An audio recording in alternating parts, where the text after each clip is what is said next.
আসসালামু আলাইকুম ওয়া রাহমাতুল্লাহ।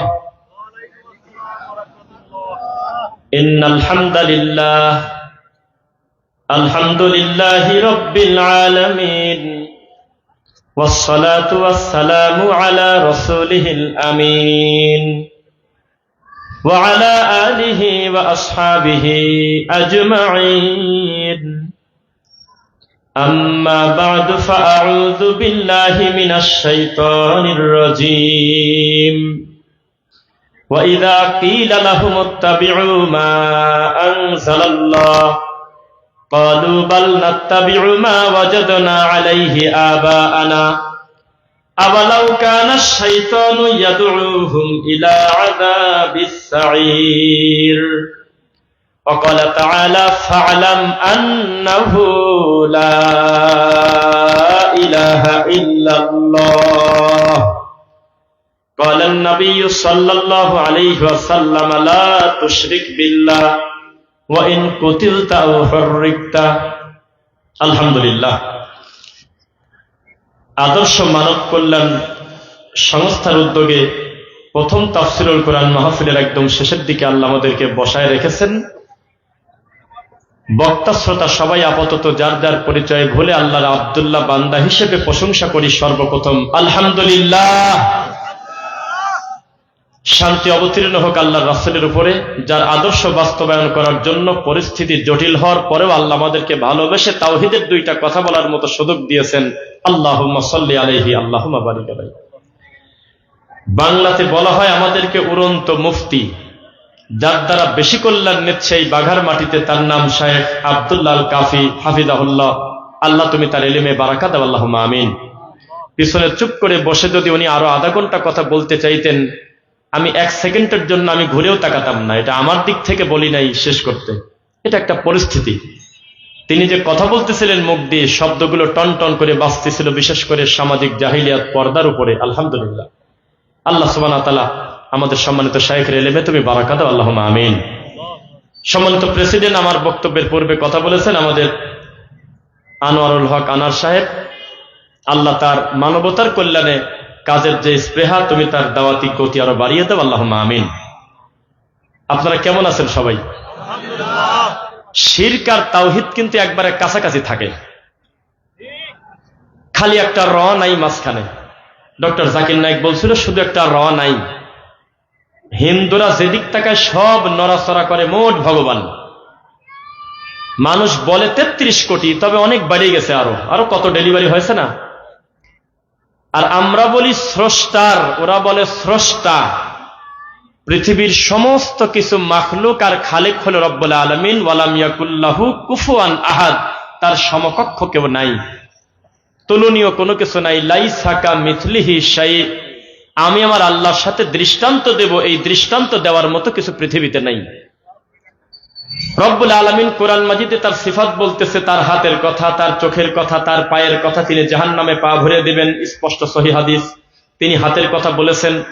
এই কথা বলতে গিয়ে আমাদের এই অধিকার আল্লাহ দেন নাই যে তোমরা একটা দৃষ্টান্ত দিয়ে বলো যে আমি আল্লাহর হাত অমুকের মতো, তা বলা যাবে না, দেখানোও যাবে না। বলতে হবে আল্লাহর হাত আল্লাহর হাতের মতো, আল্লাহর চোখ আল্লাহর চোখের মতো, তার পা তার পায়ের মতো। দুর্ভাগ্যজনক ভাবে তাওহীদ এমন একটা জিনিস, এই দেশে যদি গণতান্ত্রিক পদ্ধতিতে ভোটাভুটি হয়, এক পাশে যদি একটা ব্যালট বাক্স রাখা হয় আল্লাহ নিরাকার, আর এক পাশে যদি রাখা হয় যে আল্লাহর হাত আছে, পা আছে, কারা কারা স্বীকার করো। আমাদের পাবনা, রাজশাহীর বিশেষ অঞ্চল, বাঘা, চট্টগ্রাম, বিবাড়িয়া, সিলেট, অধিকাংশ জায়গায় বিনা প্রতিদ্বন্দ্বিতায় বেশিরভাগ ভোটে এখানে বাতিল বেশি ভোট পেয়ে জয় হবে, এখানে হক বাতিল পরাজয় হয়ে যাবে। বেশিরভাগ লোক বলবে আল্লাহ নিরাকার, মানে নাই, নাউজুবিল্লাহ। এই বাঘার মাটিতে যদি ভোটাভুটি হয়, আল্লাহর নবী মাটির তৈরি না নূরের তৈরি? এখানে অনেক বেশি ভোট পেয়ে নূরের লোক বেশি ভোট পেয়ে জয়যুক্ত হয়ে যাবে, বাতিল বেশি ভোট পাবে, হক বেশি ভোট পাবে না। হক আসে ওয়াকুলিল হাক্কু মির রাব্বিকুম, রবের পক্ষ থেকে। এটা কোনো হুজুরের কাছ থেকে, মসজিদ মাদ্রাসা থেকে আসে না। 40 বছর ইমামতি করে বুখারী পড়ে মানুষকে পড়ানোর পরেও জর্দা দিয়ে পান খায়, তাবিজ বিক্রি করে খায়, বোঝা গেল তার এলেম তার কোনো উপকার করতে পারে নাই। আর সৌদি আরবে টয়লেট পরিষ্কার করতে গিয়ে আল্লাহর তাওহীদ নিয়ে বাড়িতে চলে আসতেছে, হক আসে আল্লাহর পক্ষ থেকে। আমরা আজকে মীমাংসিত বিষয়ে কথা বলবো, কোন বাপের বেটা যাতে দাঁড়িয়ে বলতে না পারে যে আমি বিতর্কিত কোনো কথা বলছি। একবারে মীমাংসিত কথা, আল্লাহর নামে শপথ করে বলতেছি ইনশাআল্লাহ আল্লাহি। এটা যেহেতু জুমার খুতবা না, আমার সাথে আপনারা একটু কথা বলবেন ইনশাআল্লাহ, নাকি? আমি একটু তাকবীর দেই, লিল্লাহি তাকবীর। হানাফি, মালিকি, শাফি, হাম্বলি, আহলে হাদিস, সুন্নি, বেরলভী, রেজভি, কাদেরি, নকশবন্দি, পৃথিবীর যত কালেমা পড়া মুসলমান আছে, প্রত্যেক মুসলমানের দৃষ্টিতে শিরিক করা নেকির কাজ না পাপের কাজ? শিরিক করা নেকির কাজ না পাপের কাজ? আপনি এই মসজিদের ইমামকে আমার মুখামুখি ডেকে নিয়ে এসে যদি বলেন যে শিরিক করা ছোট পাপ না বড় পাপ, আল্লাহর কসম উনি যে মাযহাবেরই হোক না কেন, উনি বলবে শিরিক করা বিরাট বড় পাপ। অথচ তার মুখামুখি মরা মানুষকে সেজদা দিচ্ছে শত শত মানুষ, তার কোনো অনুভূতিই নেই, কিচ্ছু আসে যায় না।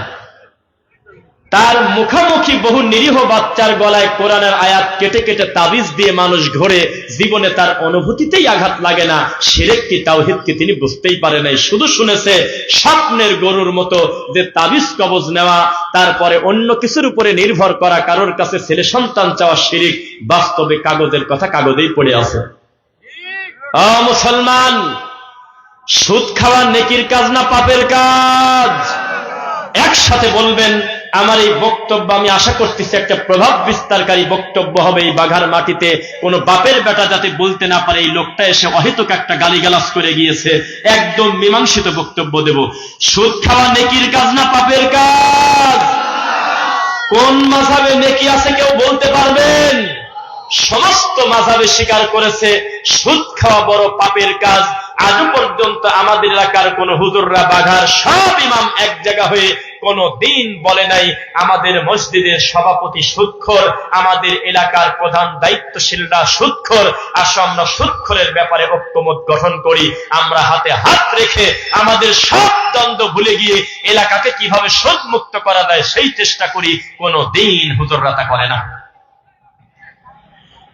ঘুষ খাওয়া নেকির কাজ না পাপের কাজ? জেনা ব্যভিচার ভালো কাজ না মন্দ কাজ? মীমাংসিত বড় বড় পাপ আমাদের হুজুররা মেনে নিয়েছে, শুধু মানতে পারে নাই হলো বুকে হাত বাঁধা।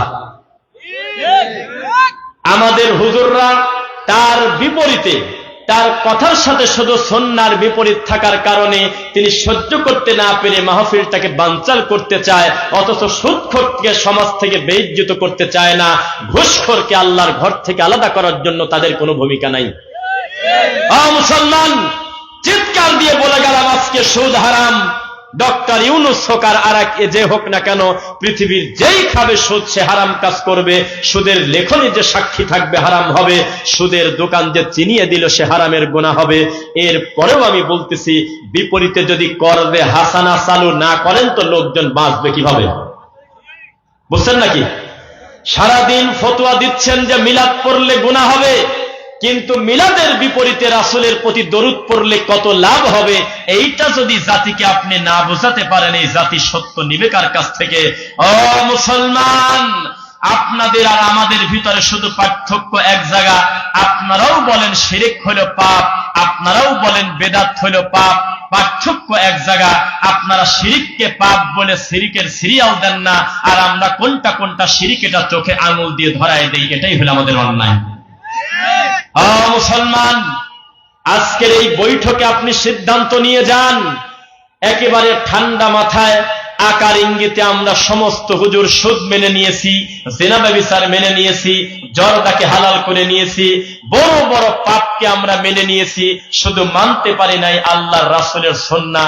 এজন্য আমাদের প্রতি আল্লাহ লানত ছাড়া কিছু নাই। মুসলমান, কথা কলিজা ছিঁড়ে যাচ্ছে, আবেগে বহু কথা বলবো কোরআন হাদিসের দলিল দিয়ে। আল্লাহ তুমি তৌফিক দেবো, বলেন আমিন। আল্লাযী খালাকাল মাউতা ওয়াল হায়াতা লিয়াবলুয়াকুম আইয়ুকুম আহসানু আমালা। আমি মানুষের মউত আর হায়াত সৃষ্টি করেছি এই কারণে, আমি শুধু পরীক্ষা করব কে কার থেকে কর্মে উত্তম। এইটা আমি পরীক্ষা ছাড়া কাউকে ছাড়ব না। এটা পরীক্ষার জায়গা।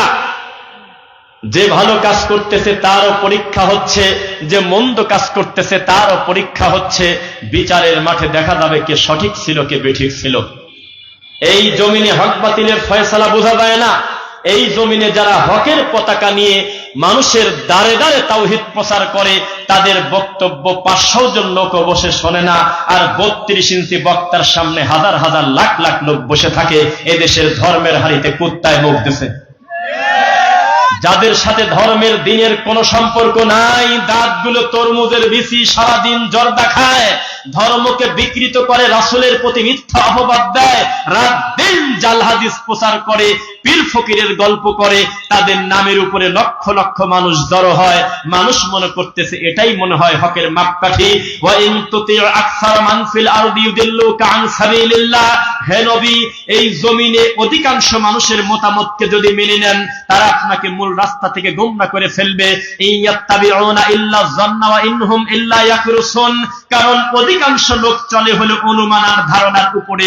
হক একা থাকলেও হক বোঝা যাচ্ছে। বাতিল যদি 999 হয় তবুও বাতিল, হক যদি একজন হয় তবুও সেটা হক। মুসলমান, সংখ্যা দিয়ে কি করব তা আমরা জানি না। এই বাঘার মাটিতে আজকে হক কথা বলতে গিয়ে যদি স্টেজে আমাকে কেউ আঘাত করে, আমাকে যদি মেরেও দেয়, আমার বিন্দু মাত্র আফসোস নাই। তবে মানুষের বাচ্চা হলে সে আমাকে বলতে হবে আমার কোন বক্তব্য আমি দলিল ছাড়া দিয়েছি, সবার সামনে আমি কান ধরে তওবা করে তারপর স্টেজ থেকে যাব। মুসলমান, এই গ্রামে কোন হুজুর কোন তরিকা তা জানি না, আমি কোন হুজুর কোন মানে আমি জানি না, নামও জানি না। আমি বাইরে থেকে এসেছি দুইটা কথা বলতে, আমি দায়িত্ব নিয়ে বলতেছি। যদি প্রমাণ করতে না পারি আমার মোবাইলে, তাহলে আমাকে আজকে গাছের সাথে বেঁধে রাখবেন। গত কয়েকদিন আগে মুখটা ঢেকে আপনাদের এই শাহী মসজিদের আশপাশের যত মাজার এবং যত উঁচু কবর আমি সব ঘুরে ঘুরে দেখছি। আপনাদের এই মণিগ্রামের কাছাকাছি একজন দিনী ভাইয়ের সঙ্গে আমি গোটাটা ঘুরে ঘুরে দেখছি, কেউ যাতে চিনতে না পারে। আমি কিছুদিন আগে ঘুরে গেলাম।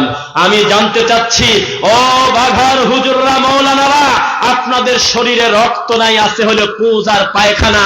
তাই যদি না হবে, এই জায়গা আল্লাহর কসম করে বলতেছি, তারা মরা মানুষকে সেজদা যদি না দেয় তাহলে আমি মিথ্যক।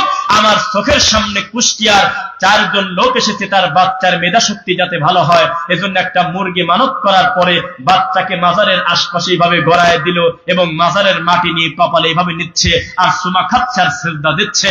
ও মুসলমান, ও মৌলবী, ও হুজুর, তুমি আজকে মাহফিল বন্ধ করার জন্য থানায় গিয়েছিলে। তুমি সত্যি করে বলো, এই রকম কুকাম যারা করে, আমার রব ছাড়া অন্য কোনো কিছুর নামে যারা সেজদা দেয়, আরবিতে তাদের বলা হয় মুশরিক। আর যারা সহ্য করে তারাও অমানুষ। যারা এগুলোকে পুষে রাখে তারা মানুষের বাচ্চাই না। তুমি কোনোদিনও ফতোয়া দিলে না আল্লাহ ব্যতীত মরা মানুষের কাছে সেজদা দিলে পিঠের চামড়া তুলে দেব। তুমি আমাদের বক্তব্য বাধা দিলে কেন? উত্তর দাও। এই মাহফিলে আমার বাপ আসে নাই, আমি রফিক বিন সাইদের মা এখানে নাই, আমার বংশের কেউ নাই। আমার মতো লোককে পিটাতে লাগলে কোনো ব্যাপারই না, এখান থেকে বাঁশ তুলে পিটায় চামড়া তুলে দেওয়া যায়। আমার পক্ষে লোক থাকবে কেন? কিন্তু প্রমাণটা আগে করতে হবে। আমি এখানে এসে কোন কোন পাপের কথা বলে গেছি, কোন দলের দিকে ডাকছি, কোন হুজুরের নাম নিয়েছি, কোন হারামকে হালাল বলছি, কোন হালালকে হারাম বলছি, প্রমাণ করেন, তারপরে আমাকে পিটান। আর যদি না হয়, আমি আজকে প্রমাণ করে যাব, আপনি যদি ভালো হুজুর হন তাহলে আবু জেহেলও ভালো। উনি যে কুকর্ম করেছে আপনি একই কুকর্ম করেছেন, কারণ শিরিককে বানাইছেন তাওহীদ আর তাওহীদকে বানাইছেন শিরিক। পৃথিবীর কোন ইমাম একমত ছাড়া দ্বিমত হন নাই। তাহেরির মতো ল্যাংটাকে ধরে নিয়ে এসে যদি বলেন মাজারে সেজদা দেওয়া কি, আল্লাহর কসম তাহেরি পর্যন্ত স্বীকার করবে মাজারে সেজদা দিলে শিরিক হয়। তো বাঘার হুজুররা বোঝে নাই কেন? শাহী মসজিদের ইমাম খতিব বোঝে নাই কেন? এই বাপের বেটা এসেছি শাহী মসজিদে খুতবা দিতে, এক খুতবা দিয়ে চাকরি চলে যাক, বাড়ি চলে যাব। কোন বাপের বেটা যদি প্রমাণ দিতে পারে কবরে সেজদা দেওয়া জায়েজ, আমি হুজুর দেব। আর যদি না থাকে, এই কবরকে পিতারে সমান করে মাটির সাথে মিশায় দাও। আর যারা যারা এখানে মানত করে গরু ছাগল নিয়ে আসবে, কান ধরে ঘোরায় তাদেরকে তওবা করে আল্লাহর কালেমা পড়ে তারা বাড়িতে যাক। ও হুজুর, তুমি মনে করেছো তুমি বাধা দিচ্ছ জন্য আজকে রফিক বিন সাইদ বোরকা পরে আসবে, তুমি চেনো না, তুমি যত বাধা দেবে আমি তত বেশি করে সত্য বলবো, তোমার কাছে মিথ্যা বলে পার পেতে পারি। আমার সামনে এতগুলো ক্যামেরা, শত শত বছর এই বক্তব্য রাতারাতি ইউটিউব যদি গায়েব না হয় থাকবে, তুমি আবার নতুন করে শুনে দেখো, ইনশাল্লাহ এই বৈঠকে একটা কথা আমি হারামকে হালাল বলবো না, একটা হালালকে হারাম বলবো না, ইনশাল্লাহ যা আছে তাই বলবো। ইন্নাল্লাহা, নিশ্চয় আল্লাহ, লা ইয়াগফিরু, ক্ষমা করেন না, আই ইউশরাকা বিহি, তার সাথে শরীক করাকে, ওয়া ইয়াগফিরু, তবে ক্ষমা করে দেন, মা দুনা যালিকা লিমান ইয়াশা, শিরক ব্যতীত যত পাপ আল্লাহ যাকে খুশি ক্ষমা করে, ওয়া মা ইউশরিক বিল্লাহ, কেউ যদি আল্লাহর সাথে শিরক করে, ফাকাদ হারামাল্লাহু আলাইহিল জান্নাহ, চিরতরে তার জন্য জান্নাত হারাম। আপনি আমাকে খালি একবার বলেন, এই বাঘার হুজুররা কেন সবাই এক জায়গা হয়ে বলে না এখানে শিক্ষিত মানুষের বসবাস, এটা একটা উপজেলা, হাজার হাজার ভদ্রলোক চলাচল করে, এ কে কোথায় আসো, আসো, আমি হুজুর ডাক দিচ্ছি, একটা কবরে সিজদা দেওয়া, একটা মানতের গরু ছাগল ঢুকতে দেব না, একটা জট পাগল, শিকল পাগল, বদনা পাগল, ঠাকুর নারী ভুরি ঢুকতে দেব না, সবাইকে ঘোষণা দিয়ে জানিয়ে দেব এখানে 1 টাকা মানত করা যাবে না। ইযা সাআলতা ফাসআলিল্লাহ, যা দরকার আল্লাহর কাছে চাইবো। এই দিন বুঝতাম যে তুমি একটা হুজুর, অথচ তুমি এখন পায়জামাও না। ও মুসলমান, এত গায়ের শক্তি কি কারণে আসে তুমি বোঝো না? কারণ দাঁতের ভিতরে এখন জর্দা নাই, সেই জন্য পাওয়ার বেশি। আমি তাবিজ কবজ বিক্রি করে ধর্ম করি না, বিক্রি করি না, সেজন্য গায়ের বল বেশি। আমি মানুষের দোকান উদ্বোধন করে ধর্ম বিকৃত করি না, মরা মানুষের বাড়িতে গিয়ে কুলখানি খাই না, আমি নিরীহ বাচ্চার গলায় তাবিজ ঝুলিয়ে দেই না, আমি আমার আল্লাহকে ছাড়া অন্য কাউকে গায়েবের মালিক মনে করি না, আমি মরা মানুষের কাছে ছেলে সন্তান চাই না, এজন্য আমার খাসাটা ভালো। আর তুমি মৌলবি হলে 2টা টাকার লোভে ধর্ম বিক্রি করতে খাও, তুমি মানুষই না। ও মুসলমান, একটা লোক কালেমা পড়ার পরে তার জন্য সবচেয়ে বড় ভয়ের নাম হলো শিরক। রাগ করতেছেন মনে হয়? বক্তব্য কি নরম করে দেব? মার যদি আজকে খেতে হয় সব দিনই ভাই একসঙ্গে খাবো, আমি কি একা খাবো নাকি? ইনশাল্লাহ।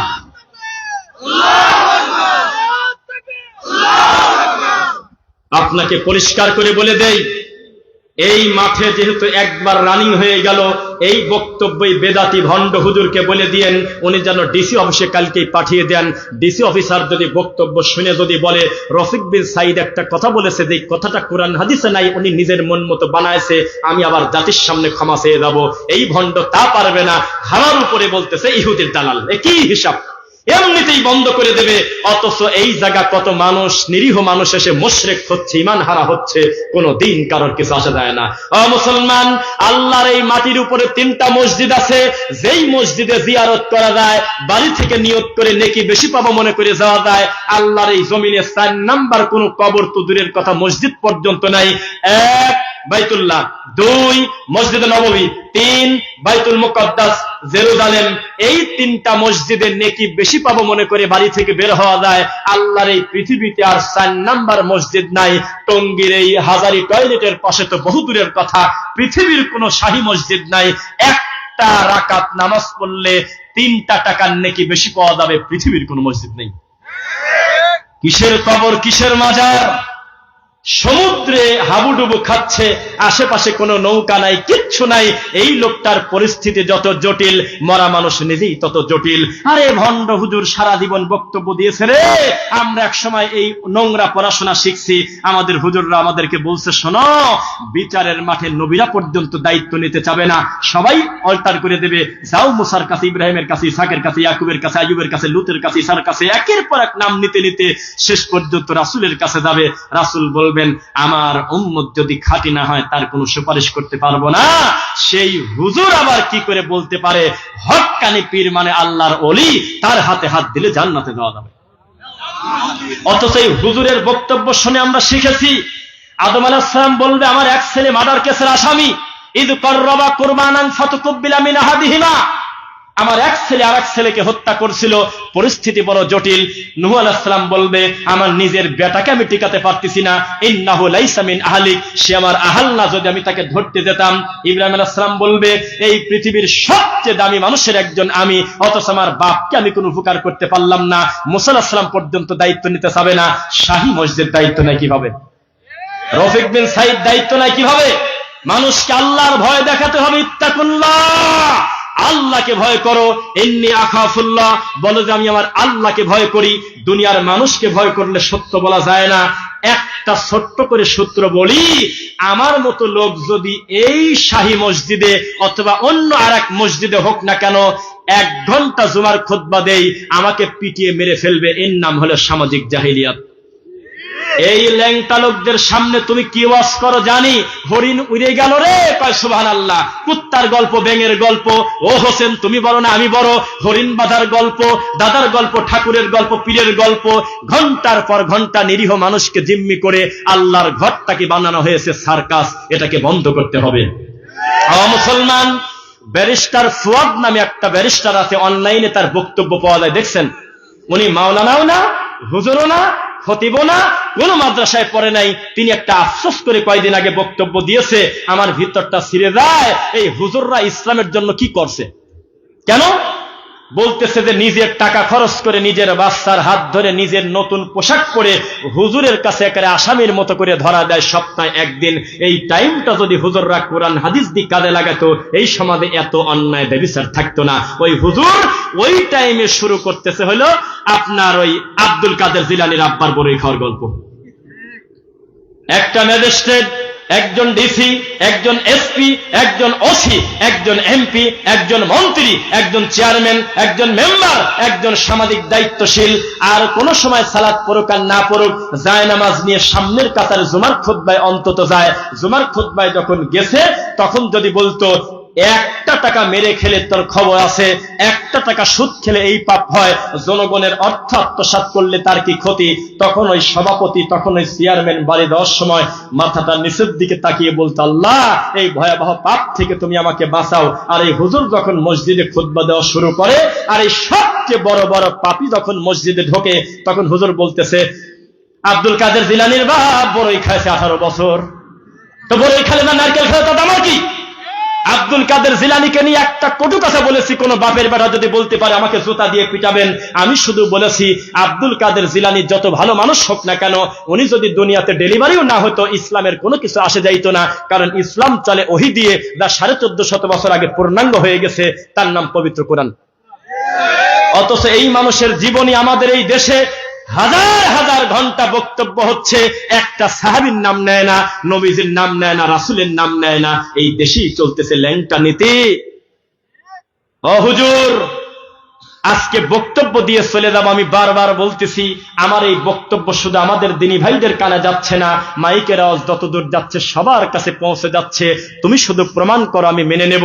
আল্লাহর ঘরে তুমি যে দিলে লাল বাতি জ্বলাকালীন সুন্নাতের নিয়ত করবে না, এই কথা যদি নবীর প্রমাণ হয়, তাহলে আমি কান ধরে তওবা করব। আর আমি যদি প্রমাণ করতে না পারি, আমাকে বেঁধে রাখবেন। এটা নবীর সুন্নাহ বিরোধী, রাসূলের নীতি বিরোধী। আল্লাহর বান্দা যখনই মসজিদে যাবে, আগে 2 রাকাত সালাত পড়বে, তারপরে বসবে। তুমি এই লাল বাতি দেওয়ার সাহস কোথায় পেলে? ও মুসলমান, আমি কি এভাবে বলতে থাকবো নাকি? ইনশাল্লাহ সাহস দিচ্ছেন তো? শোনেন, যেই জাতি সালাতকে পর্যন্ত ছাড় দিল না, আল্লাহর হকে সবচেয়ে দামি ইবাদত হলো সালাত, এই সালাতের আগে পড়তেছে ইন্নী ওয়াজ্জাহতু, কোরআন মাজিদে আছে, আয়াত অস্বীকার করব না। হাত বাঁধার পরে আমার নবী মাঝে মধ্যে সানা হিসেবে পড়তো। এই বেদাতীরা ওখান থেকে টানি বাইর করে নিয়ে নামাজের বাইরে নিয়ে আসে। নাওয়াইতু আন উসাল্লি লিল্লাহি তাআলা রাকাতাই সালাতিল ফজলি ফরদুল্লাহি তাআলা ইক্তাদাইতু বিহাদাল ইমাম। এই কথা যদি রামায়ণেও কোথাও লেখা থাকে, তাহলে আমি মিথ্যুক, কোথাও নাই, এমনি চলে। আমি জানি না কি কারণ চলে, কোথায় আছে দিন নাই, খবর নাই। এখন কোন হুজুর হাত তুলে বলবে না, যেহেতু এই দেশে 90% লোক আমরা নাওয়াইতু পড়ি, এই হুজুরকে আজকে ধরবো, দলিল একটা পাইছি, আসে নাকি কারণে? মুসলমান, শত শত বছর ধরে বলে আসতেছি, ফজরের নামাজের ফরজ যখন ভিতরে রানিং চলে, আমাদের এই দেশে প্রায় 98টা মসজিদে বারান্দায় সুন্নাত পড়ে। আমি বলেছি, এরা মার্ডার কেসের আসামি থেকে বড় আসামি, এরা ভণ্ড প্রতারক। যেই নবী বলেছেন সফরে নামাজ কমে যায়, 4 হয় 2, 3 হয় 3, 2 হয় 2, নফলের নাম নাই, সেই নবী বলেছে ভিতরের নামাজ আর ফজরের আগের 2 রাকাতের গুরুত্ব আছে, তোমরা পড়ে নিও। গুরুত্ব আছে কথা ঠিক, তবে নবীজি কোনোদিন ফজরের সুন্নাত ছুটে যাওয়ার কারণে ফরজ বাদ দিয়ে পড়েন নাই। তিনি বলেছেন, ইদা উকিমাতিস সালাহ ফালা সালাতা ইল্লাল মাকতুবা। একবার যদি আল্লাহর ঘরে ইকামত শুরু হয় আর কোনো নামাজ নাই, রুকু থাকলে রুকু বাদ, সিজদা থাকলে সিজদা বাদ, একটানে চলে গিয়ে তোমরা ফরজে ঢুকে পড়ো। কেন এটা শুধু আমরা মানি কেন? তোমার কানে ঢোকে না? তুমি কি নামাজ নিয়ে মস্কারা করো? মসজিদের ভিতরে আল্লাহর ফরজ চলে, তুমি বারান্দায় সুন্নাত পড়ো, তুমি অসভ্য। জীবনে কোনোদিনও স্বীকার করলে না জুমার নামাজে আল্লাহর নবী রানিং খুতবা ঠেকায় দিয়ে একটা লোককে বললেন যে কম, তুমি দাঁড়াও, 2 রাকাত পড়ে বসেছো। কাজে না, আপনি খুতবা দিচ্ছেন, দুনিয়ার সবচেয়ে ভালো মানুষ, এজন্য চট করে বসে পড়ছি। আল্লাহ নবী বললেন, কুম, দাঁড়াও। ইলা দাখালা আহাদুকুমুল মসজিদ লা ইয়াজলিস হাত্তা ইউসাল্লা রাকাতাইন। যেই হোক না কেন, যখন হোক না কেন, আল্লাহর ঘরে ঢুকবে, আগে 2 রাকাত নামাজ হবে, তারপরে বসা হবে। এই নামাজটা পড়া ওয়াজিব, এইরকম পর্দায় পর্যন্ত বড় বড় ইমাম বলেছে। আর আমাদের দেশের হুজুররা খুতবা বানাইছে 3টা, পিছনে লেখছে কবলাল জুমার সুন্নাত টাইম পরে দেওয়া হবে, আগে বসে পড়েন, লাল বাতি দিয়ে দেয়। কোথায় আছে হাদিস? নবী বলেছেন, বাইনা কুল্লি আযানাইনি সালাহ। এটার অনুবাদ কেউ জানেন নাকি? আপনি তো ঠিক বলে দিলে ওরা ঠিক পাওয়া যাবে না, আপনি তো আলেম ভাই, আপনারা বলেন দেখি। নবী বলেছেন, প্রত্যেক 2 আজানের মাঝে নামাজ আছে। আজানও আজান, একামতো আজান। মাগরিবের আজানের পরে 5-7 মিনিট সময় দেয় কিনা? আমি আগে চলে যাওয়ার কারণে আল্লাহর রাসূল আমাকে অনুমতি দিয়েছে, আমি 2 রাকাত সালাত আদায় করে তারপরে বসবো। আর বেদাতি হুজুর এই সুন্নাত ঠেকানোর জন্য ফাদায়েলে আমল নিয়ে দাঁড়া থাকে। যদি আমি ভুল বলে আমাকে ধরে বাঁধিয়ে রাখবেন। আজকে ঢাকা শহরে নতুন বেদাত চালু হয়েছে, দেখেছেন কেউ? ঢাকা শহরে এই বেদাত চালু হয়েছে কারণ এদেশের মানুষ জানতো না যে মাগরিবের আযানের পর থেকে ইকামতের আগে 2 রাকাত পড়া যায়। রাসূলের হাদিস যখন ব্যাপকভাবে মানুষের কাছে পৌঁছে গেছে, ভালো আলেম তৈরি হয়েছে, এই তাবিজ কবদের ভিড়েও যখন সত্যবালা মানুষ শিখে গেছে, তখন একদল যুবক মসজিদের ভিতরে গিয়ে 2 রাকাত পড়ে বসে। হুজুর সহ্য করতে না পেরে তখন ফাদাইল বের করে বসে আছে। কি করবেন করেন। 1 সিজদা সমান 1 লক্ষ রাকাতের সিজদার নাকি কাবা ঘর। ওইখানে হজ করতে গিয়ে হাদি কাঁদে না, টঙ্গীর তোরাগ নদীর কাছে গিয়ে হু হু করে খালি কাঁদে আর বলে, আমি যেন এখানেই মরে যাই, কারণ 1 রাকাত সমান 49 রাকাতের নাকি 49 কোটি। এইসব কথা বলা কোনোদিন কারোর বিরোধিতা করে না। এত মানুষ ঘাস খায় না। প্রতিটা দিন মানুষ আমাদেরকে সার্কাস দেখার জন্য মাহফিলে নিয়ে যায় না। গরু ছাগল যারা বলদ, তারা আমাদেরকে বোঝা মনে করে। ভালো মানুষের বাচ্চা, শিক্ষিত লোক চায় আমাদের মুখের এই ভালো কথাটাই বেশি বেশি মানুষের কাছে প্রচার হোক। লিল্লাহি তাকবীর। কে বলেছে আপনাকে আমাদের কথা নরম হবে? আমরা যেদিন কণ্ঠস্বর নরম করে বক্তব্য দেব, রফিক বিন সাইদরা যেদিন নরম হয়ে যাবে, সেদিন ইউনিয়ন পরিষদ বেঁচে খাবে এই বেদাতি, কিচ্ছু রাখবে না। এমনি কোরআনের হক শেষ, হাদিসের হক শেষ, ধর্মকর্ম শেষ, যেটুকুন আছে সেটুকু বিক্রি করে খাবে এই বেদাতি। বেদাতি কারণ নাম না, সুদখোর কারণ নাম না, ঘুষখোর কারণ নাম না, জিনাকারী কারণ নাম না, যে করে তার নাম। কানা মনে মনে জানা, আমি তোমার নাম দেব কি কামে?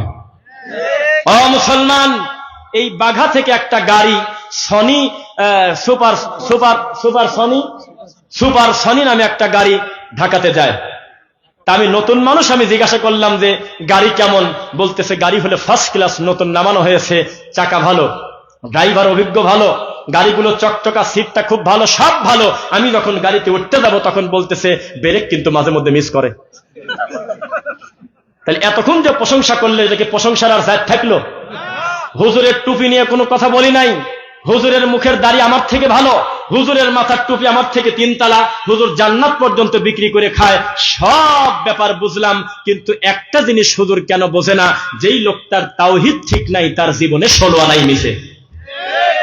ওই হুজুরকে এখন যদি বলেন যে 20 নম্বর সূরা সূরা তাহা আয়াত নাম্বার 5 অনুবাদ করে বলেন, হুজুর বাংলায় বলবে রহমান হলো আরশের উপরে, আর জুমার খুতবায় বলে আল্লাহ নাই কোন জায়গা, আল্লাহ হলো কলবে।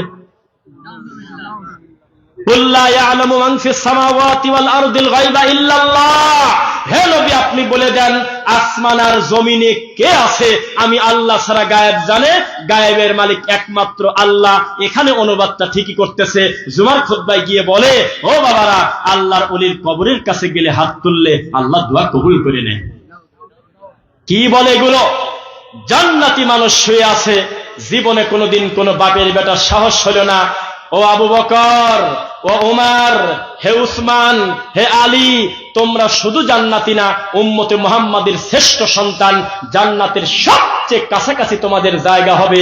তোমরা আমাকে একটা ছেলের ব্যবস্থা করে দাও, আমার 4টা মেয়ে। এই কথা যদি সৌদির পুলিশ শোনে, পিঠের চামড়া তুলে দিবি মুহূর্তের মধ্যে। অথচ আমাদের দেশে, মাসুদ ভাই আছেন এখানে, হাতে হাতে ফল দিয়ে সাক্ষী করে যাব যাতে বিপদে আমার না পড়া লাগে। আছেন কোথায়? হাত তোলেন। মাসুদ ভাই কই? মাসুদ ভাই আছেন? সমস্ত ভিডিও আমার এখানে রেকর্ড করা। আমরা এই শাহী মসজিদের পাশে এই যে মিনিটে মিনিটে কবর ডেলিভারি দিয়ে দিয়ে উঁচু করছে রাবারের মতো বলায়, ওইখানে আল্লাহর কসম কুষ্টিয়ার 3টা লোক আসছে, 2টা মহিলা 2টা পুরুষ আর একটা বাচ্চা নিয়ে। আমরা আমাদের চেনে নাই, আমার মাথায় টুপিও ছিল না। ওই টুপি আমার মাথায় ছিল, যেটা কান টুপি, এই ভাইয়ের মাথায়, যেটা এই ছোট ভাইয়ের মাথায়। আমাকে চেনে না, আমি একটু করলাম, কৌশল করলাম, ভাই বাড়ি কোথায়? কয় যে মেহেরপুর। কেন আসছেন? কয় যে খুব বিয়ারি, একটু কথা শোনেন আমার ছেলে, চরম জ্বালায়, তাই নিয়ত করছি যে মুরগি দেব আর এই মাজার থেকে দোয়া নেব। তো পরে আমরা সাইডে দাঁড়ায় আছি, আল্লাহ আমাকে তো এই শব্দ দেয় নাই যে ঘাটটা টান দিয়ে ছিঁড়ে ফেলি, আল্লাহ আমাকে এই ক্ষমতা দেন নেই, এ দায়িত্ব আমার না, এটা প্রশাসন করবে, এটা আমার কাজ না, ইসলামী শরিয়া থাকলে করবে।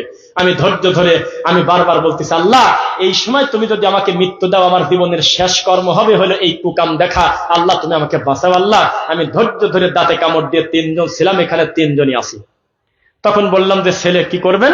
তখন এই খাদেমের হাতে, খাদেম হলো জাহান্নামের কুকুর, এই খাদেমের হাতে মুরগি দিল। মুরগি দেওয়ার পরে মুরগিটা দিল আর কি যেন কাগজে লিখে দিল আর টাকা দিল। তো বলতেছে আমি বলে দেবো না, মাজার আল্লাহর কাছে বলে দিবি।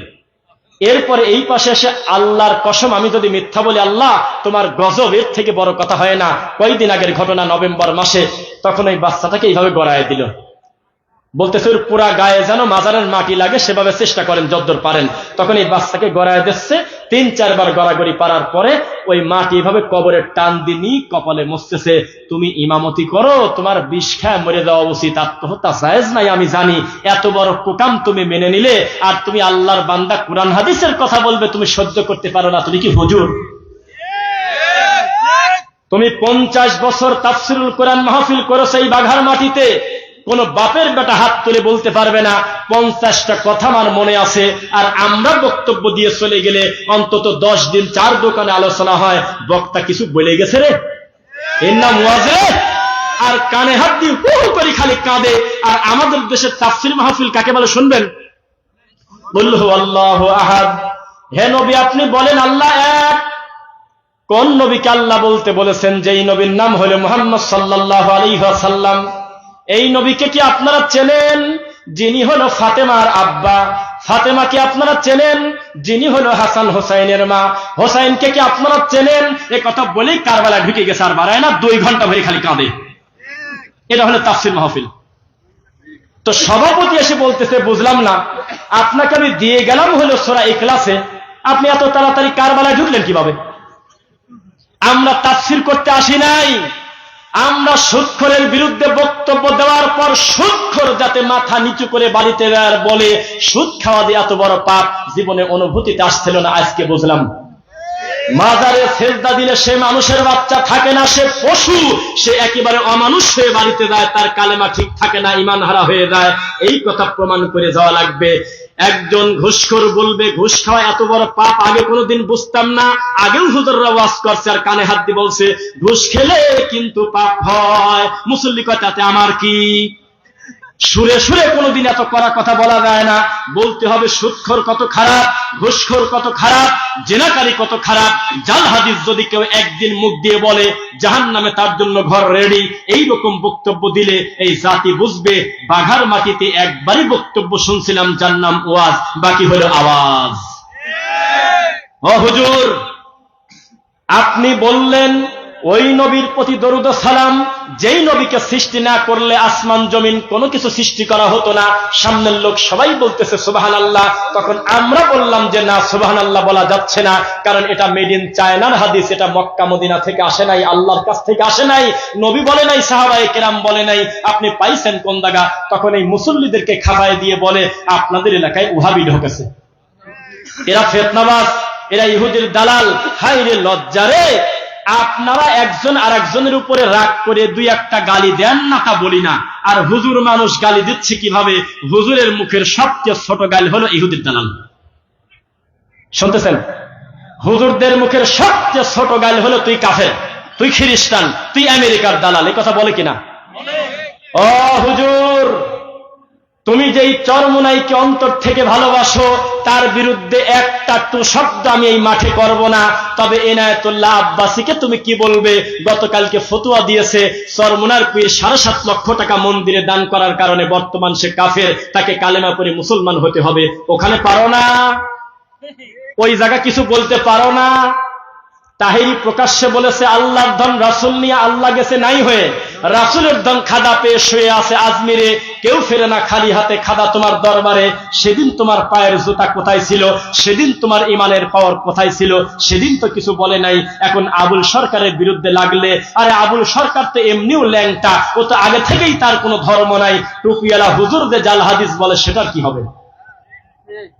এই দেশে নুরা পাগলা আবুল সরকার আজকে নবীকে বিরোধিতা করতেছে, অথচ এর থেকে বড় বড় খারাপ কথা হুজুর মানুষ মাহফিলে প্রতিনিয়ত বলেই যাচ্ছে। কোন দিন কমিটি বলে না এ সিয়ার ধরে উল্টে ফেলা দেবে, এ কোন জায়গায় হাত দিছে রে। এ বলতেছে রোজার পূজা এক, ফেব্রুয়ারিতে ভোট, রোজার পূজা এক। আমরা হারিয়ে গেলি, কোরআন হারিয়ে যাবি। মোরা 2টি ফুলের একটি কুসুম, ওরে রামায়ণ আসো আমার বুকে আসো। হারে বাবার ইমানের পাওয়ার, এই হুজুররা আছে এই ইমানের ব্যস্ততায়, আর আমরা আছি মানুষের শিকড় ফাউন্ডেশন ঠিক করার। ফাউন্ডেশনের নাম হলো লা ইলাহা ইল্লাল্লাহ। এই জিনিস যদি ঠিক না থাকে সে লোকের জীবন 16 আনাই মিছে। এটার নাম কি? এটার নাম কি? কোরআন কারীম। বিশ্বাস করেন এই কোরআনটা যার উপরে নাজিল হয়েছে তাকে পর্যন্ত আল্লাহ বলছেন ফাআলাম, হে নবী আপনি আগে ইলম অর্জন করেন, আন্নাহু লা ইলাহা ইল্লাল্লাহ, আল্লাহ ছাড়া কোনো সত্য মাবুদ নাই, আপনি আগে এই ইলম অর্জন করেন। আর হুজুর 50 বছর ধরে ইমামতি করে একটা দিনও বুঝলো না যে তাওহীদ কাকে বলে। রাগ করলেন মনে হয়? ও মুসলমান, আমাদের এই সারা বাংলাদেশে বিরাট বড় বড় আল্লামা আছে, আছে কিনা? শাইখুল হাদিস আছে কিনা? দাবা আছে কিনা? কুসে আছে কিনা? হাজার হাজার লকবধারী, প্রতি 10 মিনিট পর পর নতুন করে মুফতি ডেলিভারি হচ্ছে। আলেমের শহর, হাজার হাজার মসজিদ মার্বেল পাথর দিয়ে হচ্ছে। তবে আমার ভিতরে একটা ব্যথা, উইলিয়াম ক্যাম্বেল যখন 21 বছর ধরে বলল কেউ কি আসো, কোরআনে 21টা ভুল আছে, এটা কি কেউ সংশোধন করবে, চ্যালেঞ্জ গ্রহণ করবে, তখন আমাদের আল্লামা কোথায় ছিল? শ্রী শ্রী রবিশঙ্কর যখন বলল কোরআন মাজিদে 43টা ব্যাকরণগত ভুল আছে, তখন উপমহাদেশের একটা মুফতি কোনোদিন বলে নাই ওরে ঠাকুর দ্বারা আমি আসতেছি, মুখামুখি বসে সংশোধন করে দেব তোকে, কোরআনে এক জায়গায়ও ভুল নাই, তোর প্রশ্নেই ভুল। কেউ কথা বলে নাই, কারণ তখন হুজুররা ব্যস্ত ছিল মিলাদকে দ্বারা পড়বো না বসে পড়বো সেইটা নিয়ে। যখন ইহুদি খ্রিস্টান আমার নবীকে নিয়ে ব্যঙ্গ করে বই লেখে 1987, 2003, 2004, 1884, 97, 3, 21, 76, প্রায় 14 বছর ধারাবাহিক ভাবে আমার নবীর চরিত্র নিয়ে ব্যঙ্গ করে, আম্মাজান আয়েশাকে নিয়ে কটূক্তি করে। উপমহাদেশের একটা মৌলবী বলে নাই যে আমরা চ্যালেঞ্জ গ্রহণ করলাম, আমরা চ্যালেঞ্জ নিয়ে দাঁড়িয়ে যাব আল্লাহর কোরআন নিয়ে। তারা কেউ চ্যালেঞ্জ গ্রহণ করে নাই, বরং তারা বলেছে আমাদের আরো কিছুদিন সময় লাগবে, আমরা ব্যস্ত আছি, মিলাদকে দ্বারা পড়বো না বসে পড়বো এখনো সিদ্ধান্ত নিতে পারিনি। এই ভণ্ড হুজুররা যখন তাবিজ নিয়ে ব্যস্ত, মিলাদ নিয়ে ব্যস্ত, কুলখানি নিয়ে ব্যস্ত, এদের সবচেয়ে দামি কিতাবের নাম যখন হয়েছিল বেহেশতি দেওয়ার মাকসুদুল মুমিনিন তাজকিরাতুল আউলিয়া কসাসুল আম্বিয়া, তখন একটা প্যান্ট শার্ট পরা টাই পরা লোককে দিয়ে আল্লাহ সারা পৃথিবীর ইহুদি খ্রিস্টানের হাঁটু কাঁপায় দিয়েছে। ও মুসলমান, বছরে বছরে তোমাদের ল্যাংটা মা এসে কোটি কোটি টাকা নিয়ে নেচে যায়। এই 90% উপরে মুসলমান যেই দেশে কোনোদিন হুজুর ফতোয়া দিল না, ব্যানার নিয়ে নামলো না, আর রানিং পিস টিভি চলতেছে ইন্ডিয়া, আমার দেশের গৃহপালিত মুফতিরা ব্যানার নিয়ে রাস্তায় বের হয়ে বলল জাকির নাকের পিস টিভি বন্ধ চাই, বন্ধ চাই, বন্ধ চাই। আমি কি বানা বলতেছি নাকি ভাই? তাহলে জমে যাচ্ছেন না তো? আবার লিল্লাহি তাকবীর। আল্লাহ কবুল করুন, বলুন আমিন। আমি কি বেশি শক্ত বলতেছি কিনা? মুসলমান, ডক্টর জাকির নায়েক এই দেশে আসবে 28শে নভেম্বর। তিনি কান্না কণ্ঠে বললেন, আমার মনে বড় স্বাদ, আমি আপনাদের বাংলাদেশে গিয়ে 1 মাস থাকবো। এদিকে প্রোগ্রামও প্রায় সবকিছু সেট করা হয়ে গেছে। কোন ঠাকুরের যেন চাপে আসতে পারল না, অথচ কয়েকদিন পর পর ল্যাংটা মহিলা এসে নাচে যায়, কোটি কোটি টাকা নিয়ে খেলা উদ্বোধন করে যায়। কোথায় তোমার ফতোয়া?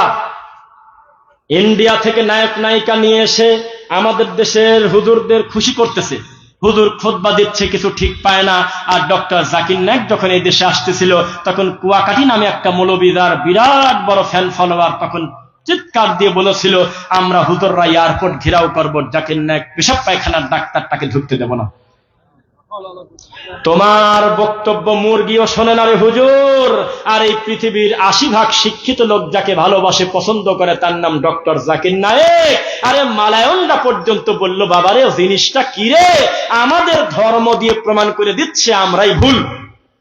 এত বড় ম্যাগনেট কাবা ঘরের ইমাম আব্দুর রহমান সুদাইস, আল্লাহর এই মাটির উপরে সবচেয়ে ভদ্র ইমাম একজন, তার নাম আব্দুর রহমান সুদাইস।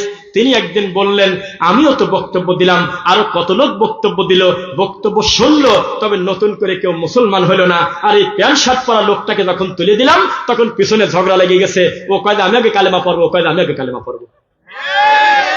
তোমার লজ্জা থাকা উচিত। যেই লোকটাকে ইহুদির দালাল বললা প্যান্ট শার্ট পরার কারণে, সেই লোকটা তার নিজের মাতৃভূমিতে পর্যন্ত টিকতে পারল না। পৃথিবীর 6টা ইহুদি রাষ্ট্রে ডক্টর জাকির নায়েকের ঢোকা পর্যন্ত নিষেধ। আর এই লোকটা আজ এখানে কাল ওখানে কত কষ্ট করে করে জায়গায় জায়গায় দৌড়ে বেড়ায়, খোলা মাঠে একটা প্রোগ্রাম করার অনুমতি পায় না।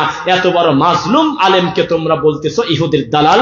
যারা বলতেছে তাদের সংখ্যা কম না, এদেশের হাজার হাজার মুফতি মাওলানা। ও হুজুর, তুমি ফতোয়া দিয়ে পরের বস সাথে হিল্লা বিবাহ করে মসজিদের ভিতরে তুমি সহবাস করলে গত কয়েকদিন আগে, তোমার ফতোয়া চিনি না? তোমার কাছে ময়মনসিংহ থেকে চলে আসছে স্বামী স্ত্রী, আমার স্বামী এক বৈঠকে আমাকে 3 তালাক দিয়েছে, তিনি বুঝতে পারে নাই, কোনো উপায় কি আছে? তখন হুজুর বলল, আছে। আর একজনের কাছে বউকে শোয়া রাখেন, খেয়াল রাখবেন বীর্য যাতে ভিতরে না পড়ে, তাহলে কিন্তু বাস্তা হয়ে যাবে। এরপরে ওই লোকটা বলবে তালাক তালাক তালাক, এরপরে আপনার বউ, আপনি নিয়ে চলে যান। তখন ওই লোক বলল, বাইরে যত আলোচনা হবে তত আমাদের মান যাবে, আর কোন পথ কি নাই? কয় আছে, আমার কাছেই দেন। তখন এই হুজুর আল্লাহর ঘরের মসজিদের সিঁড়ির পাটাতনের উপরে স্ত্রী সহবাস করেছে ওই পরের বোর সাথে। এরপরে ওই লোকের কাছে কিছু টাকা নিয়ে বিয়ে পড়া ছেড়ে দিয়েছে। জাতীয় নিউজে আসলো, ওই মহিলা পরবর্তীতে ভিডিওতে আসছে। মিথ্যুক প্রমাণ করেন তো আমার কাছে।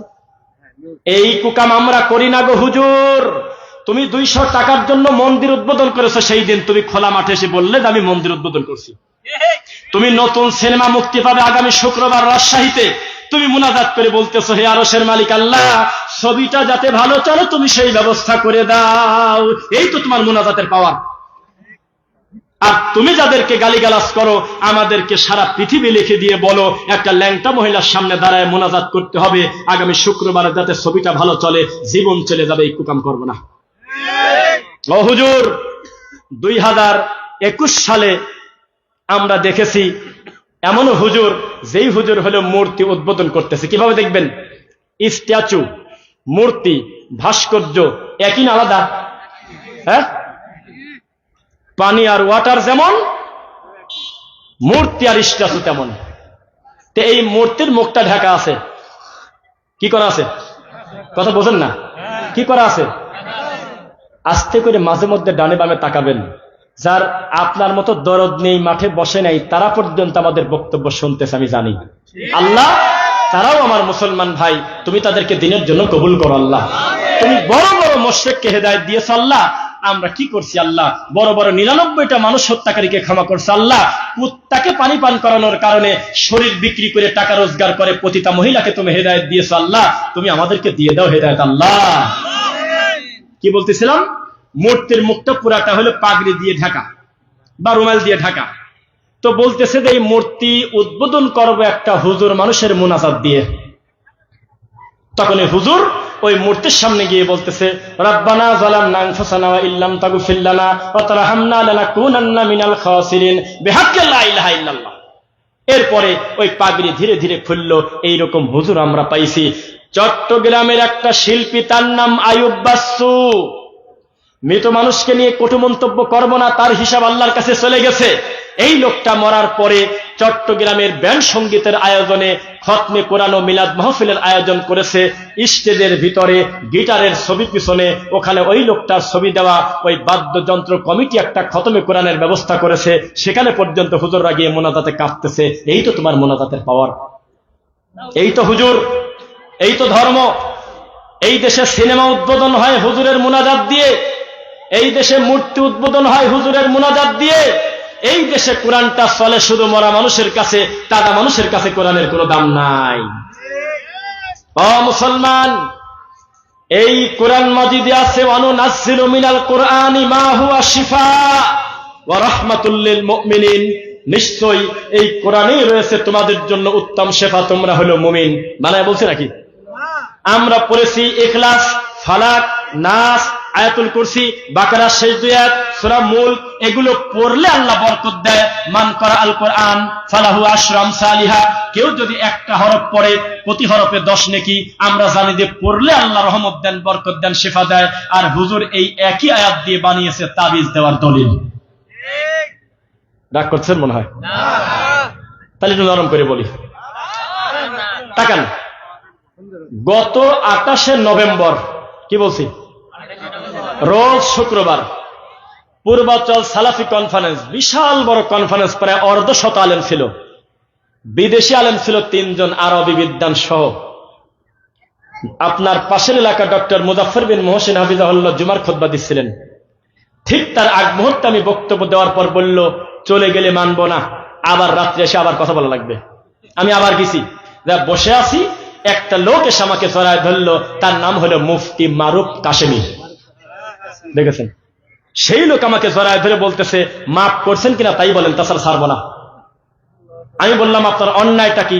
আল্লাহর কসম তিনি বলতেছে, কয়েকদিন আগ পর্যন্ত আপনাকে যে কি ভাষায় গালি দিছি তার হিসাব নাই। আমি এখন আহলে হাদিস হয়ে গেছি। আমি আপনাদের গালি দিতে গিয়ে আমি দিন পেয়ে গেছি। দেখতেছি না এটা তো আপনাদের প্রতি জুলুম করি। যত সহিহ হাদিস সব তা আপনাদের দখলে। সুবহানাল্লাহ। তখন আমি বললাম, আমাকে ছেড়ে দেন, আল্লাহর দিন গ্রহণ করার কারণে অটো ক্ষমা, অটো ক্ষমা, অটো ক্ষমা। তখন সেই লোক আমাকে বলল, রফিক ভাই আমার জন্য দোয়া করবেন, আমি বাড়িতে টিকতে পারি না। আমার বাপ মা সহ যে পরিমাণ চাপে গোটা পরিবার আছি, সহ্য করা যাচ্ছে না। এই ফোনটা উল্টা করে রাখি, যদি এভাবে করি ফোনটা রিসিভ করি, আমাকে বলতেছে তুই খ্রিস্টান, ইহুদির দালাল, আমেরিকা থেকে কত পাঁচ তোকে ধরলেই মারবো। তখন আমি বললাম, আপনি যদি হিন্দু থেকে মুসলমান হইতেন তাহলে আমাদের দেশের হুজুরদের কিছুই আসা যায় না। মুসলমান থেকে মুসলমান হয়েছেন তো এই বিপদ হয়েছে। কি চ্যালেঞ্জ করেন না? কারণ 2-1 হাত তুললে ভালো লাগে। গত পরশুদিন কিছু দেখাই, ভিডিও দেখাবো না। আচ্ছা, সবাই একটু খেয়াল করবেন, দলিল প্রমাণ সহ কথা বলে যাই, যাতে এই কমিটির লোক সহ পরবর্তীতে বলতে পারে, আমাদের যাতে বিপদে না পড়া লাগে। বলে গেছে যা জানায়। সুন্দরগঞ্জের নাম শুনছেন? গাইবান্ধা, গাইবান্ধা, সুন্দরগঞ্জ। নেটওয়ার্ক তো একটু কম পাচ্ছে। সেখানে আমার মাহফিল ছিল গত পরশুদিন। হ্যাঁ, পরশুদিন। কুড়িগ্রামও না, রংপুর পীরগাছাও না, গাইবান্ধার একবারে শেষ, একবারে লাস্ট বর্ডার। সেখানে আমি মাহফিল করতে যখন আমি গেলাম, আমাকে স্টেজে বসিয়ে রেখে অতিথি ঠাকুর পূজা করে। আমাদের দেশে দেখেন নাই তো, অতিথি হলো চেয়ারম্যান। অতিথি কে? চেয়ারম্যান নাম কি? সাকিব কোথায় গেল? চেয়ারম্যানের নাম কি ছিল? মিজান। আচ্ছা, পোস্টার থাক, বের করো না, ও জানে। সেই চেয়ারম্যান বক্তব্য দিচ্ছে, আমি তার কাছে বসা। তা আমাকে বলতেছে, হুজুর একটু কথা বলি। তা আমি কি বলবো যে না তাই বলা যায়? ঠিক আছে চালাও। তো বলতেছে, আল্লাহ রব্বুল আলামিন জমিনে খলিফা প্রতিনিধি পাঠাবে। এই মিকাইল কইরে, ইসরাফিল কইরে, জিবরাইল কইরে, আজরাইল তুই কইরে, তাড়াতাড়ি মাটি নিয়ে আয়, আমি মানুষ বানাবো। তখন আজরাইল নাকি বলল, একটু দাঁড়ান আমি আসতেছি। এক দৌড়ে মাটির উপরে একটা খামসি মারছে, বাংলাদেশে ঢুকে বা অন্য জায়গায়, একবার 40 মণ মাটি নিয়ে চলে গেছে। তারাও আহলে হাদিস, তারাও দিন বোঝে। মানুষ যে জড় বস্তু তার প্রমাণ একটা লোকও বলে নাই যে আরে কি বলতেছে, কেউ বললো না। মোট কথা রেকর্ড আছে, মোট ভিডিও আছে, আমি কালকে দিয়ে দেবো নেটে। আমি ওনার পিঠের পর থাপড় দিয়ে বললাম যে আসসালামু আলাইকুম ভাইজান। ওয়ালাইকুম আসসালাম। কে আপনি? আমি চেয়ারম্যান। কথা বন্ধ করেন, এটা হাদিস না। যদি এভাবে না বলি তাহলে আমি মিথ্যুক। আমার রেকর্ড আছে, আমি বলছি যে এটা বলবেন না। কেবল যে কথাটা বললেন এটা কোরআনেও নাই, হাদিসেই না, এটা হলো মেড ইন চায়নার কথা। এটা মানুষ তৈরি করেছে, এটা রাসূলের কথা না। যে আল্লাহ মানুষ তৈরি করার জন্য 40 মণ মাটি নিয়েছে হলে আজরাইলের নখের দিয়ে, এই কথাটা রামায়ণেও নাই। বিশ্বাস করেন, ওই লোকের মুখের দিকে তাকায় দেখি মনে হচ্ছে আশেপাশে বিষের বোতল খুঁজতেছে, বিষ খায় মরে যাবো, হজম করতে পারতেছে না। আবার এই কথাও কয় না যে না আমার কথাই ঠিক আছে, তাও বললো না, বলবে কিভাবে? শেষ পর্যন্ত আমি বললাম, আপনি শুধু ভোট চান, আপনি শুধু দোয়া চান, আপনারা ধর্ম প্রচার করতে আসেন না। যা বোঝেন না আন্দাজে বলতে যাবেন কেন? এটা আমাদেরকে বলতে দেন। তখন উনি যাই হোক দিয়ে একটা কথা বলে বলতেছে, আমার আর একটা প্রোগ্রাম আছে তো আমি চলে গেলাম। যাও। তারপরে আমরা আমাদের বক্তব্য দিলাম, আর সামনের লোকদের চাললাম। একজন লোক যদি আমার সাথে সহযোগিতা করে বলতেন, চেয়ারম্যান সাহেব আপনাকে ভালোবাসি, নইলে কোনোদিন প্রধান অতিথি দিতাম না, কেবল যে কথাটা মুখ দিয়ে বললেন এটা নবীর প্রতি অপবাদ, এ ধরনের কোনো ঘটনা ঘটে নাই, তাহলে ওই চেয়ারম্যান মরা পর্যন্ত জীবনে না জানি একটা কথা বলতো না। আপনারা কিছুই বলেন না, জন্যই তো এই দেশে যত জাল হাদিস ডেলিভারি হয়। এই মানুষদেরকে জাগতে হবে। এই বাঘাতে এসে বক্তা যদি মিথ্যা কথা বলে, হরিণ বাঁধার গল্প বলে, ও হোসেন তুমি বড় না আমি বড়, আর 36 ইঞ্চি বক্তা এসে যদি জুকারি সার্কাসি খেলে, সঙ্গে সঙ্গে বলতে হবে আপনাকে আমরা ভালোবাসি, তবে আপনার এই বক্তব্য সঠিক নয়, আপনি ফিরে আসেন। দেখতেন যে বাঘাতে ওই হুজুর আসতো না, অন্যান্য বেদাতি ঢুকতে গেলে মানা করতো, এই এলাকায় ঢুকিস না, জায়গায় ভুল ধরে। মানুষের কোনো অনুভূতি নাই, কোনো ফিলিংস নাই, এভাবেই দিন চলে যাচ্ছে, খাচ্ছে পায়খানা করতেছে, তার ভিতরে কোনো অনুভূতি নাই। এখন যদি আমি বলি 10 জন মানুষের হাত দেখবো, 1 মাসের ভিতরে যতবার স্ত্রী মিলন করেছেন, প্রতিবার আমার নবীর পদ্ধতিতে দোয়াটা পড়েছেন, 10 জন লোকের হাত উঠবে না। এ জাতি জীবনভর কি ওয়াজ শিখছে? এখন যদি সবাইকে দাঁড় করাই, অধিকাংশ লোকের প্যান্টটা লুঙ্গিটা পায়জামাটা আছে টাকনুর নিচে, এইটা আমাদের দেশের ওয়াজের ফসল, এই তো ওয়াজ। এখন যদি মুসলমানের বাচ্চাকে দাঁড়াতে বলি, মাফলারটা সরালে মুখটা লেডিস না জন্ডিস বোঝা যায় না, পুরুষ মানুষের মুখটা মহিলাদের মতো ক্লিন, কোনো দাড়ি নাই, হুজুরের কিচ্ছু আসা যায় না, কারণ তার মসজিদের সভাপতি সুদ খায়। কয়েকদিন আগে একটা নিউজ দেখলাম, মসজিদের টাকা বেশি হওয়ার কারণে ব্যাংকে টাকা রাখছে, অতিরিক্ত সুদের টাকা দিয়ে ইমাম আর মুয়াজ্জিনের বেতন দেখা। ও হুজুর, এত বছর বক্তব্য দিয়েছেন, এখনো এদিক টাকা দেখেন, এখনো টাকনুর নিচে কাপড়। আমি ওনাদিক তাকাবো না, ওনারা কষ্ট পাবে, এখনো কাপড়। কেন? এটা কমন ওয়াজ। এই কাজ করলে আল্লাহ তার দিকে তাকাবেন না, এটা কোনো মাযহাবের ওয়াজ না। সবাই একমত, বিচারের মাঠে মা আসফালা মিনাল কাবাইনি মিনাল ইজারি ফাফিন্নার। কেউ যদি টাকনুর নিচে কাপড় পরে এই কারণে তাকে জাহান্নামে দেওয়া হবে। এখনো পর্যন্ত টাকনুর নিচে কাপড় কেন? ওরা প্রত্যেকে অন্তত জুমার নামাজটা পড়ে। হুজুর এ ব্যাপারে তার কোনো ফিলিংস নাই। হুজুর বলতেছে আব্দুল কাদের জিলানীর বাপ বড়ই খাইছে, 18 বছর গোলামি করছে, তাতে আবার কি? সে নারকেল খেলো না পিয়ারা খেলো, এ কথা আমি কি পাবো? আমার জাতির ক্যান্সার। মহিলা মানুষ পুরুষ মানুষের মতো বিড়ি খায়, জানেন আপনি? মহিলা মানুষ ছেলে মানুষের মতো পোশাক পরে রাস্তায় ঘোরে, ছেলে মানুষের কানে দুল। 18 বছরের ছেলে হাফ প্যান্ট পরে হোন্ডা চালায়, 20 বছরের ছেলে 1 পাশে চুল কালো 1 পাশে চুল লাল। হুজুরের কিছুই আসে যায় না, ওয়াজ বলে খুঁজে পায় না। কয় যে সবাই রেডি আছেন তো? কয় হে। কয় শাহজালালের বক্তব্য দেব কি? কয় যে গৌর গোবিন্দ যাতে পানি না পায়, বদনার মধ্যে সব পানি ভরে ফেলছে। কি করবেন কত? এরকম এরকম কুকথা রামায়ণে আছে কোনদিন? এই দেশের সবচেয়ে দামি ওয়াজ হলো মনসের পাগলের জেলের মধ্যে বলে আল্লাহ চলে গেছে। আরে কে মনসের পাগল?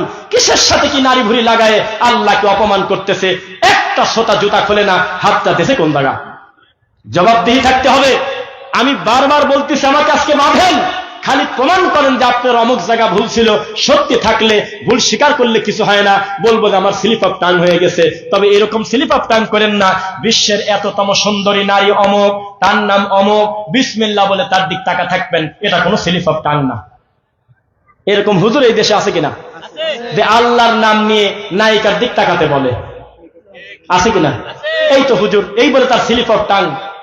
মুসলমান, পৃথিবীর কোন বাপের বেটা যদি প্রমাণ করতে পারে আল্লাহর নবী তার জীবনে একদিন বা তার সাহাবীরা নবীর কবরের কাছে গিয়ে একটা গরু দান করে বলছিল, বাবা আমাকে তুমি উদ্ধার করো, এই শাহী মসজিদ না 1000 কোটি শাহী মসজিদ এক জায়গা করলে যার কবরের দুরাসমান মূল্য হবে না, এটা সবাই স্বীকার করবে। সেই কবরে যদি কালকে একটা মুরগি নিয়ে দেন, পিঠের চামড়া তুলে দেবে তারা। ঘাড় ধরে ঘুরিয়ে দিবে পুলিশ, আর বলবে ইদা সালতা ফাসআলিল্লাহ, যা দরকার কাবার মালিকের কাছে চাইলে কাদের শিখাবে, কাদের শিখাবে। আল্লাহর রাসূলের কাছে ছেলে চাওয়া যায় না, মেয়ে চাওয়া যায় না। সারাটা জীবন তিনি চেয়েছে আল্লাহর কাছে। এমনকি নবী বলেছেন জুতার ফিতাও যদি ছিঁড়ে যায় আল্লাহকে বলো আল্লাহ জুতার ফিতা যে ছিঁড়ে গেল। আর ছেলে চাওয়া যায় না রে মুসলমান, শাহজালালের কাছে ছেলে চাচ্ছে, কয় যে জিন্দা ওলি। শাহজালাল যদি কিছুদিন জিন্দাও থাকতো, যে পরিমাণ গোলাপ জল তার কবরে দাও ঠান্ডা লেগে আবার মরে গেছে। আমি যদি কথা ভুল বলে আমি মিথ্যুক। আমি গিয়েছি 2021 সালে শাহজালালের মাজারের খাদেম, এভাবে কাগজ ধরে আছে 15 থেকে 20টা কাগজ। এক এক কাগজে পেট ব্যথা, মেয়ে বিয়ে হয় না, মেয়ের বিয়ে ভেঙে যায়, ছেলের ডায়াবেটিস, বিভিন্ন রোগ লেখা। এগুলো পড়ে পড়ে শাহজালালকে শোনাচ্ছে। কি করতেছে? শাহজালালকে শোনাচ্ছে। শাহজালাল বলে শুনতেছে। ও মুসলমান, শাহজালাল শোনে না। শাহজালাল যদি শুনতে পাইতো, শাহজালাল কাউকে না কাউকে বলতো এই মাজারের আশপাশে যত ফকির আছে তাড়াতাড়ি সরা, মানিজ্জত গেল রে। আমি শাহজালাল কত মানুষের ব্যবসায় বরকত দিলাম, কত লোকের ছেলে দিলাম, আর ও এসে আমার কবরের কাছে ভিক্ষে চাচ্ছে, মান গেল রে, সরাই সরা তাড়াতাড়ি, 1 লাখ 2 লাখ করে দিই, তাড়াতাড়ি সরাই, আগল পাগল সরা, শিকল ডব, বদনা পাগল, খেতা পাগল, জন্ডিস পাগল, কালি পাগল আর পাগল মাজারে। শাহজালালের মানে লাগার কথা যে আমার কাছে মানুষ ছেলের জন্য আসে, ছেলে দেই, ব্যবসার বরকতের জন্য আছে, ব্যবসা বড় করে দেই, আর আমার মাজারে এরা বিক্রি করতেছে, সরাবে তাড়াতাড়ি। কোনদিন তা বলতে পারে না, কারণ তিনি নিজেই আল্লাহর দয়ার ভিখারি। আমি আর আপনি সবাই একই। শাহজালাল কাকে কি করবে? রাগ করতেছেন মনে হয়? তাহলে শেষ করে দিই, থাক। আমি আমার এই সিজনে এত সিরিয়াস ভাবে করা বক্তব্য এত কষ্ট নিয়ে আমি বলি নাই, এই আজকে বলতেছি। আমার খুব দরদ নিয়ে কথাগুলো বললাম, কারণ আমি জানি আমি বক্তব্য দিয়ে চলে যাবে, কথা ঠিক আছে, তবে আমার বক্তব্য থেকে যাবে। মানুষ সমাজ এই যে কল্যাণ যে দাওয়াতি প্ল্যাটফর্ম করেছে, তারা আদর্শ, তাদের কাছে এই দিনী প্রতিষ্ঠানের একটা গুরুত্ব আছে। এই দাওয়াতি কাজের একটা বারাকা আল্লাহর পক্ষ থেকে আমরা আশা করি, বলেন আমিন। আমি বলেছিলাম খালি সুদের বিরোধিতা করতেছেন, জীবনে বিপরীত কিছু দেন নাই। করদে হাসানা নামে একটা নেকি আছে, যেটা দানের থেকে বেশি নেকি। যদি মানুষকে না বোঝান, একা একা তো সুদ উঠবে না ভাই। এই যে এত শিরিক যদি তুলতে চান, তো ভালো মানুষের বাচ্চার লাগবে, ইমামতির লাঠি হাতে করে দিক, আর এমনি দিক খুতবায় বলতে হবে আমি 3 দিন চাকরি করব, কিন্তু উঁচু কবরের বিরোধিতা করেছে আল্লাহর নবী, আমিও বিরোধিতা করলাম। না ভাঙবেন, কি কি করবেন, এ দায়িত্ব আল্লাহ আমাকে দেন নাই, পিটানো একা একা। তবে আমার বলার কথা বলে দিলাম। ওয়ালাইকুম আসসালাম। বাঘার ওলামায়ে কেরাম, বাঘার হুজুররা সব সময় সদা সর্বদা, ইমাম সাহেব, খতিব সব সময় চেষ্টা করে মাজারে সেজদা না হয়। এমনকি জামাতের ভাইরা, শিবিরের কর্মীরা সব সময় চেষ্টা করে, সব সময় চেষ্টা করে। আপনি ওখানে বসে থাকেন, মাইক নেবে, আপনি অনুমতি নিয়েছেন, মাইক নেবে। আপনি কি অসুস্থ? আপনি কি সাইকো পেশা নেবে? এই মাইক নেবেন কার কথা মতো? মাইকটা নেবেন আপনি, কমিটির জিজ্ঞাসা করবেন না। মাইক কি এমনি নেবেন আপনি? মাইক নেবেন, শুনবেন না কমিটিকে, এমনি মাইক নিয়ে নেবেন। ঠিক আছে,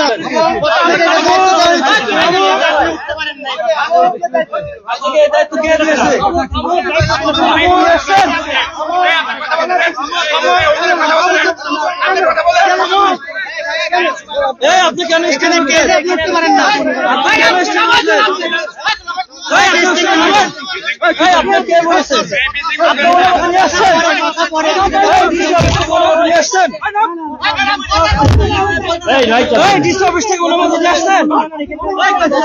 আচ্ছা, একটা রানিং বক্তব্যকে থামা দেওয়া যায়? আমি যতই ভুল করি আমাকে ভুল ধরাই দিক, কিন্তু একটা রানিং বক্তব্যকে থামায় দেওয়া যায়, মাইক কেড়ে দেওয়া যায়? এটা কি ভালো কাজ? ভাই মেহেরবানি করে সবাই বসে যান, মেহেরবানি করে সবাই বসে যায় ভাই, আল্লাহর ওয়াস্তে বসে যায়। বসেন আপনারা বসেন, আল্লাহর ওয়াস্তে ভাই বসে যায়, সবাই বসেন। আপনারা বসেন, আপনারা ঝামেলা করেন না, বসেন আপনারা সবাই বসেন, আপনারা কেউ ঝগড়া করবেন না, বসেন। আমি তো কথা বলার দরকার না, আমি তো বোঝেন না কথা। আপনি কিছু বললে আপনি মাইকে বলবেন, অনুমতি দিবেন না? কমিটিকে কি বলছেন যে ভাই আমি কি কথা বলতে চাই? এটা কি বলা যায়?